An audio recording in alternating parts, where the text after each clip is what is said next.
ഉക്രൈനിൽ റഷ്യയുടെ ആക്രമണം വർദ്ധിച്ചിരിക്കുന്നു. ഇത് മുമ്പത്തെ വീഡിയോയിലൂടെ നമ്മൾ കണ്ടതാണ്. പക്ഷെ ഏത് തരത്തിലുള്ള ആക്രമണമാണ് റഷ്യ ഉക്രൈനെതിരെ ചെയ്യുന്നത്? റഷ്യയുടെ ആക്രമണത്തിന്റെ തോത് ഇങ്ങനെ വർദ്ധിപ്പിച്ചിരിക്കുന്നതിന്റെ പ്രധാന കാരണം എന്തായിരിക്കും? ഇതാണ് ഈ ഒരു വീഡിയോയിലൂടെ നമ്മൾ അറിയാൻ പോകുന്നത്. വീഡിയോയിലേക്ക് പോകുന്നതിന് മുമ്പ് ഇതുവരെ ചാനൽ സബ്സ്ക്രൈബ് ചെയ്യാതെയാണ് കാണുന്നതെങ്കിൽ ചാനൽ ഒന്ന് സബ്സ്ക്രൈബ് ചെയ്യുക. വാട്സ്ആപ്പ് ചാനലിന്റെ ലിങ്ക് ഡിസ്ക്രിപ്ഷൻ ബോക്സിൽ കൊടുത്തിട്ടുണ്ട്, മറക്കാതെ ജോയിൻ ചെയ്യുക. വോയിസ് ഓഫ് വിക്കിയിലേക്ക് എല്ലാവർക്കും സ്വാഗതം.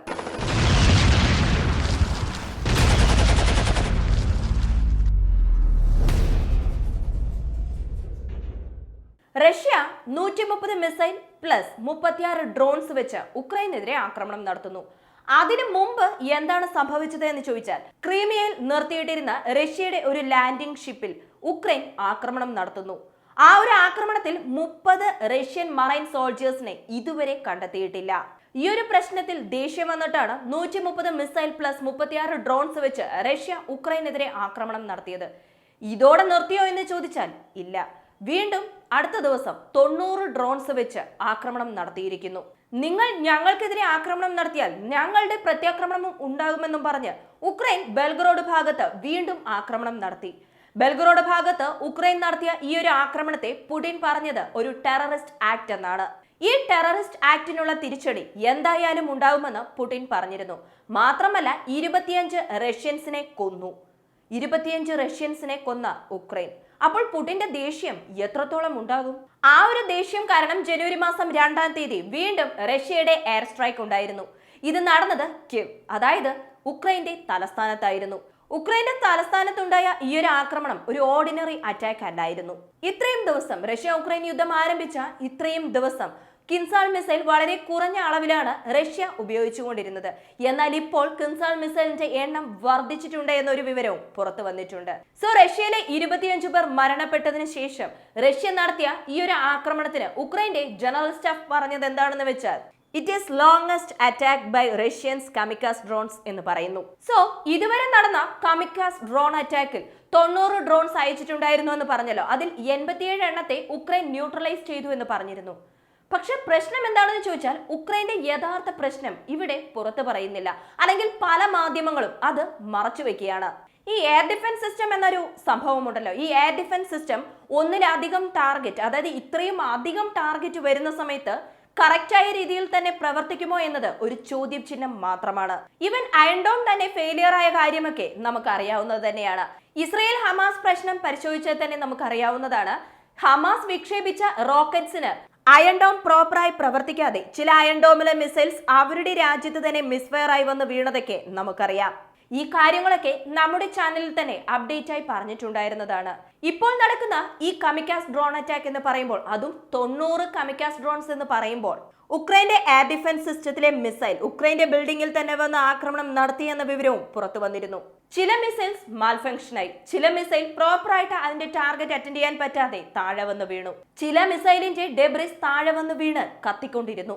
ഇവൻ റഷ്യ വിക്ഷേപിച്ച മിസൈലിന്റെ ഡെബ്രിസ് വരെ കിവിൽ വന്ന് വീണ് തീ ആളി കത്തിക്കൊണ്ടിരുന്നു എന്ന വിവരവും പുറത്തു വന്നു. ഉക്രൈന്റെ ജനറൽ സ്റ്റാഫ് പറഞ്ഞതുപോലെ ലോങ്സ്റ്റ് അറ്റാക്ക് ആണ്. ഇത് നിഷേധിക്കാൻ പറ്റില്ല. റഷ്യയുടെ എയർഫോഴ്സ് വളരെ മാസീവായി കിൻസാൾ മിസൈൽ ഉപയോഗിച്ചുകൊണ്ടിരിക്കുന്നു എന്ന് പറയാം. MiG-31 വിമാനവും Tu-95M സ്ട്രാറ്റജിക് മിസൈൽ കാരിയറും ഇതിനുവേണ്ടി ഉപയോഗിച്ചിരിക്കുന്നു. ഇതിൽ Tu-95MS എന്ന ബോംബർ എയർക്രാഫ്റ്റ് ഇതുവരെ 18 എണ്ണമാണ് ഉപയോഗിച്ചിരിക്കുന്നത്. 7-8 MiG-31 വിമാനങ്ങളും ഇതിൽ ഉപയോഗിച്ചിട്ടുണ്ട്. ഇതിൽ Tu-95ന് സെപ്പറേറ്റ് ആയി ഒരു റൂട്ട് തന്നെ കൊടുത്തിട്ടുണ്ട്. സുമി റീജിയണിലും കേഴ്സൺ ഭാഗത്തുമാണ് ഈ Tu-95MS എന്ന ഈ ഒരു ബോംബർ എയർക്രാഫ്റ്റ് ആക്രമണം നടത്തുന്നത്. MiG-31K എയർക്രാഫ്റ്റിൽ കിൻസാളാണ് ഉപയോഗിച്ചുകൊണ്ടിരിക്കുന്നതെങ്കിലും ഏതൊക്കെ സ്ഥലത്തെയാണ് കോൺസെൻട്രേറ്റ് ചെയ്ത് ആക്രമണം നടത്തുന്നത് എന്ന് ചോദിച്ചാൽ, ലോവെ, വിനിസ്റ്റ, കിവ്, കർക്കോവ്, ട്രാൻപോളി, അതേപോലെ ക്രോവോഗ്രാഡ് എന്നീ സ്ഥലങ്ങളിൽ ആക്രമണം നടത്തിക്കൊണ്ടിരിക്കുന്നു റഷ്യ. റഷ്യയുടെ ഈ ഒരു ആക്രമണത്തെ നിസ്സാരമായി കണക്കാക്കാൻ പറ്റില്ല. ഇതൊരു റിവഞ്ച് അറ്റാക്ക് ആണ്. ഉക്രൈൻ ബെൽഗറോഡ് ഭാഗത്ത് നടത്തിയ ടെററിസ്റ്റ് അറ്റാക്ക്, ഞങ്ങളുടെ രാജ്യത്ത് വന്ന് ആക്രമണം നടത്തി, യുദ്ധം നിങ്ങളുടെ രാജ്യത്തേക്ക് തന്നെ നീങ്ങി എന്ന് പറയുന്ന ഉക്രൈനെതിരായ വളരെ പ്രധാനപ്പെട്ട ഒരു ആക്രമണമാണിത്. 2024 റഷ്യ ഉക്രൈൻ യുദ്ധത്തിന് ഒരു തീരുമാനമുണ്ടാകണം. അതുമല്ലെങ്കിൽ ആരുടെയും സഹായമില്ലാതെ ഉക്രൈൻ കഷ്ടപ്പെടണം.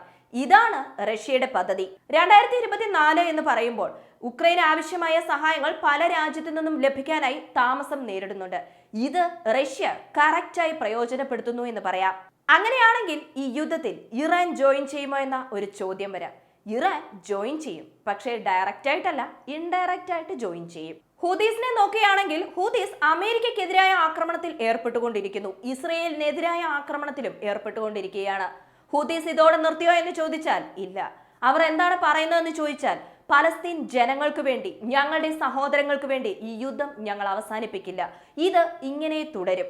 മാത്രമല്ല, ഞങ്ങളെ ആക്രമിക്കുകയാണെങ്കിൽ മിഡിൽ ഈസ്റ്റിലെ നിങ്ങളുടെ എല്ലാ മിലിറ്ററി എയർബേസിലും ഞങ്ങൾ ആക്രമണം നടത്തി എല്ലാ എയർബേസും തകർക്കുമെന്നും പറഞ്ഞ് അമേരിക്കയുടെ എയർബേസ്, മിലിറ്ററി എയർബേസ് എവിടേക്കാണോ മിഡിൽ ഈസ്റ്റിലുള്ളത് അതിന്റെ മാപ്പും ഷെയർ ചെയ്തിരുന്നു. ഇപ്പോൾ ഹൂതീസിനെ സപ്പോർട്ട് ചെയ്യാൻ പാടില്ല എന്ന് പറഞ്ഞ് നിരവധി രാജ്യങ്ങൾ ഇറാന്റെ പക്കൽ റിക്വസ്റ്റ് കൊടുത്തിട്ടുണ്ട്.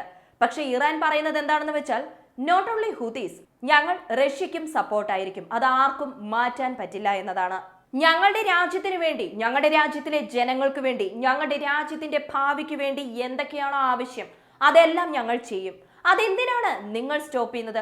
നിങ്ങളുടെ ഫോറിൻ പോളിസിയിൽ ഞങ്ങൾ ഇന്റർഫിയർ ചെയ്യുന്നില്ല, പിന്നെ നിങ്ങൾ എന്തുകൊണ്ട് ഞങ്ങളുടെ കാര്യത്തിൽ ഇടപെടുന്നു എന്ന ചോദ്യം വീണ്ടും ഇറാൻ ചോദിച്ചിരിക്കുന്നു. ആദ്യം 12-ൽ പരം Tu-95MS ബോംബർ എയർക്രാഫ്റ്റ് ആണ് ഈ ഒരു ആക്രമണത്തിനായി റഷ്യ ഉപയോഗിച്ചുകൊണ്ടിരുന്നത്. അതിൽ പിന്നീടാണ് 6 എണ്ണം കൂടി ചേർത്ത് ഇപ്പോൾ ഇതുവരെയ്ക്കും 18 Tu-95 strategic bombers cruise missile വിക്ഷേപിച്ചുകൊണ്ടിരിക്കുന്നു എന്ന് പറയപ്പെടുന്നു.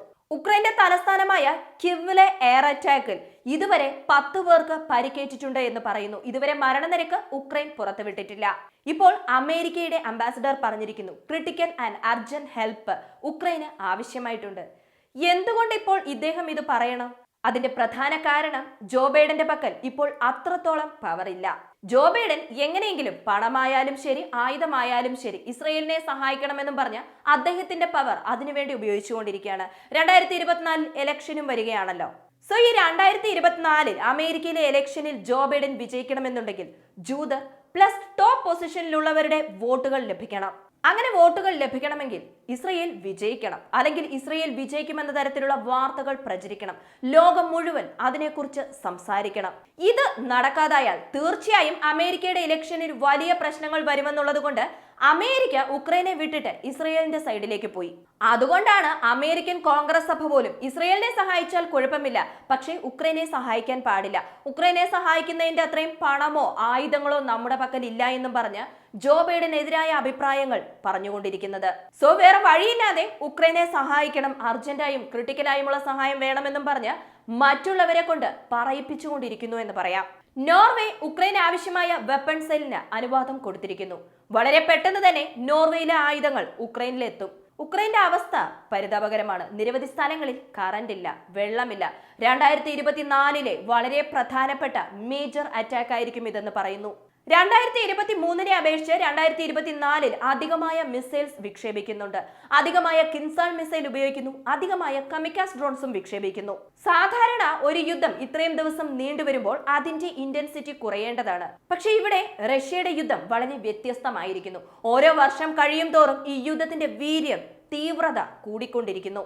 പക്ഷേ ഉക്രൈനെ സംബന്ധിച്ച് നോക്കുകയാണെങ്കിൽ ഉക്രൈന് ലഭിക്കേണ്ട സഹായങ്ങൾ കുറഞ്ഞുകൊണ്ട് വരികയാണ്. നോക്കാം ഇനിയും എന്തൊക്കെ അപ്ഡേറ്റ്സ് ആണ് വരുന്നത് എന്ന്. ഈ ഒരു വീഡിയോയെക്കുറിച്ചുള്ള നിങ്ങളുടെ അഭിപ്രായങ്ങൾ മറക്കാതെ കമന്റായി ചേർക്കുക. വീഡിയോ ഇഷ്ടമാവുകയാണെങ്കിൽ ലൈക്ക് ചെയ്യുക, ഷെയർ ചെയ്യുക, ചാനൽ ഒന്ന് സബ്സ്ക്രൈബ് ചെയ്ത് സപ്പോർട്ട് ചെയ്യുക.